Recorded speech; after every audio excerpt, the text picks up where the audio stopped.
Good morning, students. This is my debut session in online. We have completed 3 units in a power plant in a classroom itself. The first unit as a sources of energy, and second unit as a steam power plant, and third unit as a diesel power plant. The fourth unit, which is a hydroelectric power plant. So we are going for the hydroelectric power plant. Before knowing about the hydroelectric power plant, we have to start with the water power. What is meant by water power? It is a power derived from the energy of a falling or fast running water, which may be harnessed for useful purpose. This is generally when the water is flowing through the channels, or when the water is falling from the falls, that is nothing but waterfalls, we can adopt the water energy by using a gravity, and such a water power is converted into the electrical energy.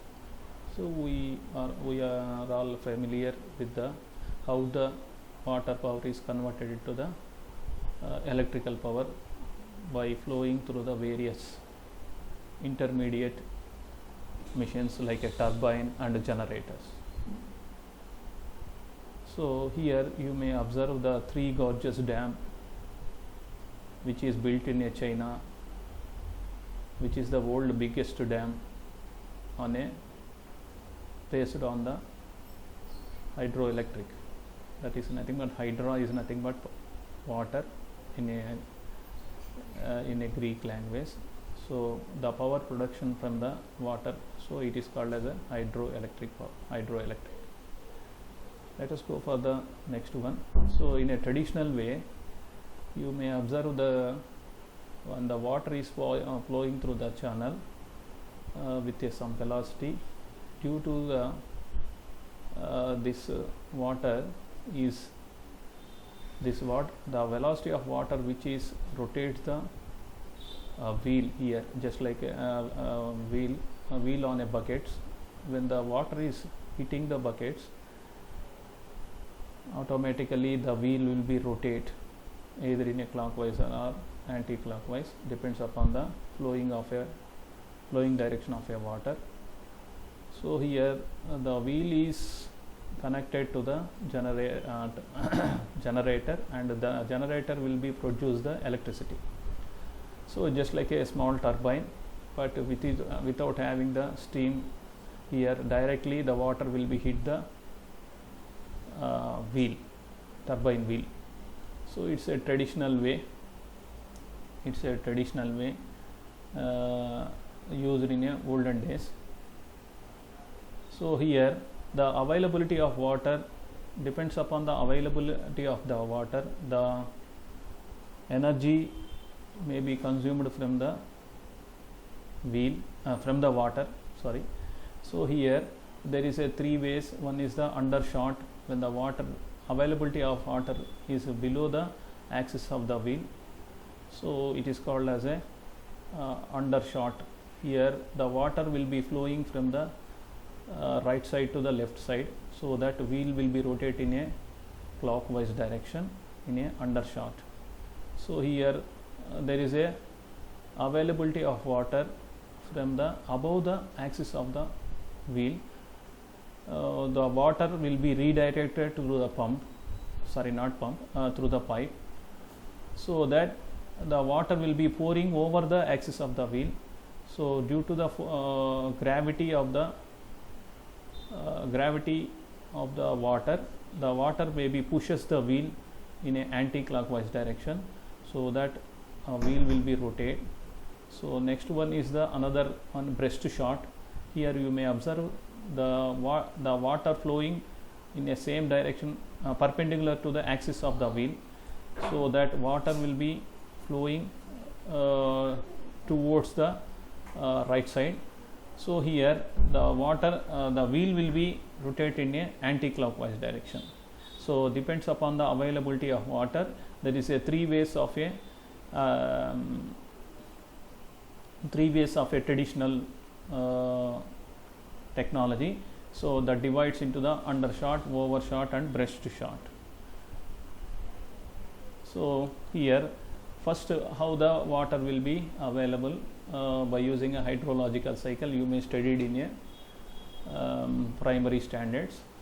So here hydra means water, in a already discussed in a olden in a traditional ancient language. So hydrological cycle, here you may observe that one. The water will be evaporate by consuming the energy, solar energy from the sun. So here again the condense the and it will be condensed as a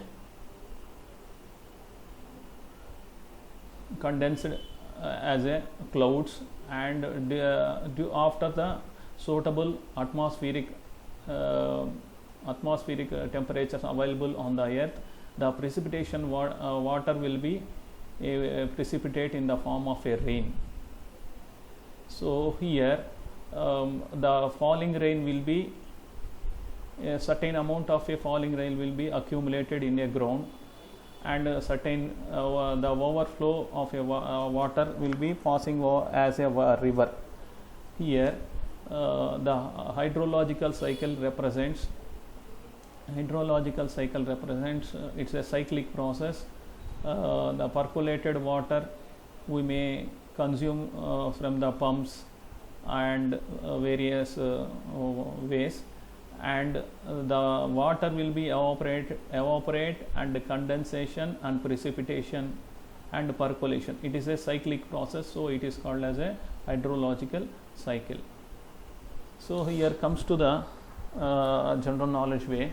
The water may be available in the form of a reservoirs as a glaciers, soil moisture, underground water, and deep water, oceans, lakes, atmosphere, rivers, and biosphere.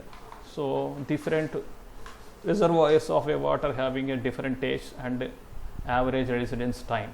You may observe that in a glaciers having a largest reservoir time, average residence time, the water may be in a glaciers is a 10,000 years old.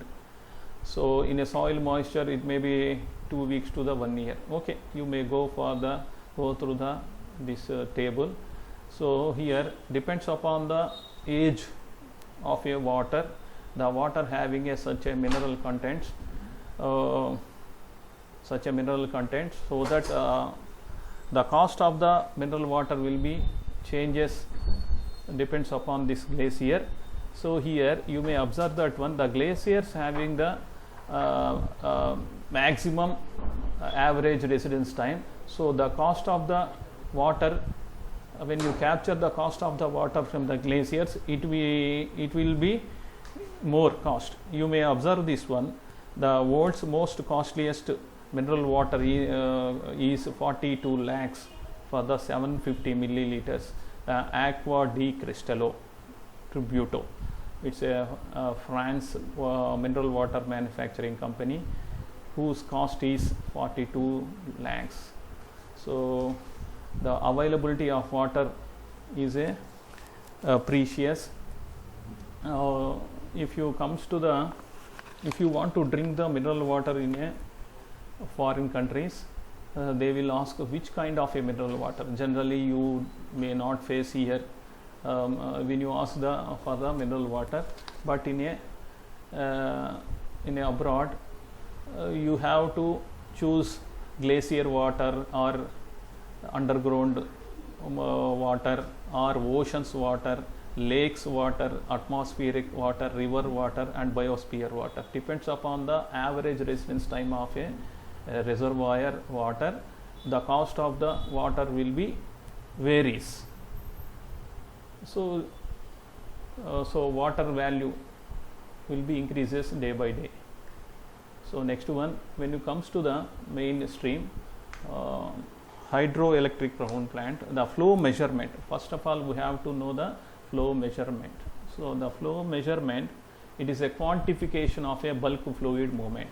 So we are familiar flow measurement because we have studied the fluid mechanics. In the fluid mechanics, you may observe the various flow measurement devices. So apart from this flow measurement devices, you may observe the differential pressure type flow measurement device. We call it as a differential manometer. You are familiar, U-tube manometer or differential manometer, which gives the flow measurement by using a various formulas to find out the discharge, how much water flowing per unit time. So here you observe that various flow measurement devices, obstruction type, inferential, electromagnetic, positive displacement, fluid dynamics, anemometer, ultrasonic, and mass flow meter. You observe that anemometer is a device which is used to find out the velocity of the air also. So the same device used for the water also, but a smaller changes are applicable when it is used for to measure the flow of water. So here we are not discussing every type. We are discussing about the inferential and positive displacement flow meter. So when you come to the inferential, you may observe this one, the right side diagram. Here, when the water flowing from the right side to the left side, the turbine is fixed along the flow direction of the wheel. So it is an axial flow turbine. Here various parts of a turbine is showing. When the rotor rotates due to the flowing of a water from the left side to the right side to the left side, the turbine will be rotates. The rotation will be the rotations of a wheel will be registered in an electronic device, which gives the digital display how much quantity of water will be flowing over the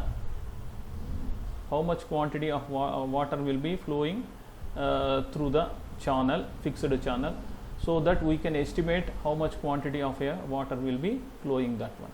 These are all important in a hydroelectric power plant because of to estimate the how much flow of a water coming in a upstream and downstream. You may observe in a rainy days they are saying this much quantity of water came into the dams, so that whenever the precautionary levels, whenever the water comes over the precautionary levels, the water will be released. So here on a left side, you may observe the advantages and disadvantages and applications of the inferential. Inferential is nothing but it's a rotating wheel, so it is simply called as a inferential. So next one, positive displacement flow meter. So here it is also a device to measure the how much quantity of the fluid will be discharged. So this kind of a wheel generally used in a automobile sector. Automobile sectors to pump the fluid, to pump the hydraulic fluid with a certain pressure. In these two types, you may observe this one. These two types, it is called as a gear wheel pump. It is a gear wheel pump. It is another one. So here you may observe on a left side, right side diagram, the input and output of the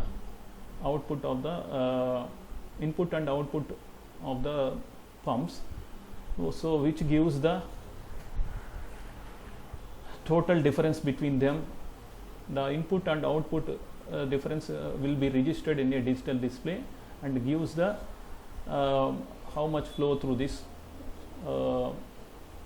devices. So next one, drainage area characteristics.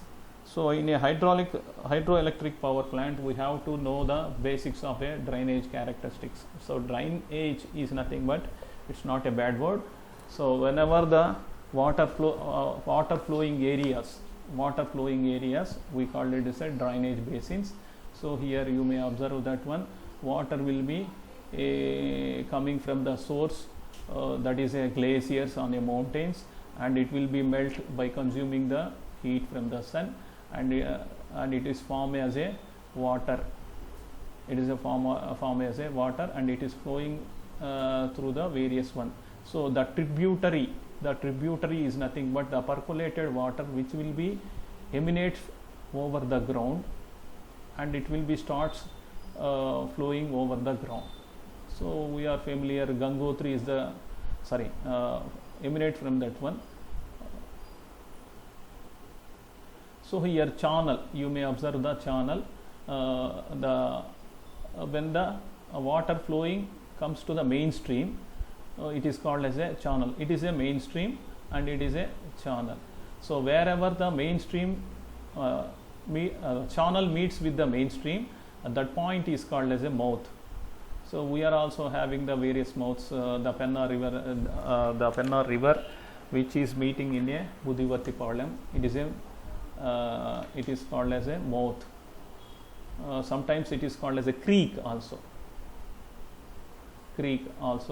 So the confluence, there are various ways they are given the confluence watershed.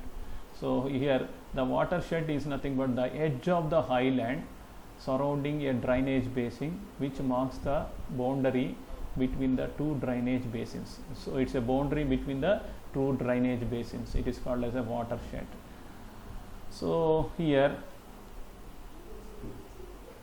hydrographs. First we have to know the hydrographs. The graph, we already discussed about the graph. Graphs is nothing but to estimate the relation between the two parameters. So here here also you may estimate that the two parameters are, one is the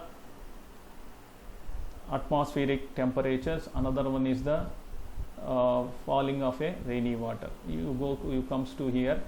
So it is the graph showing the rate of flow with the time. So one is the discharge, another one is the time, and discharge and time, the relation between them gives as a hydrograph. So here also various types of a graphs.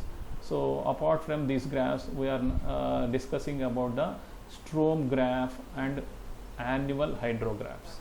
So here Strom graph and flood graph both are same, a little bit of changes. Strom is a word generally used in a USA, and flood is used in a British ruled countries. So here each graph gives a different information. The rate of flow is generally expressed as a cubic meters. 1 cubic meter is equals to 1000 liters.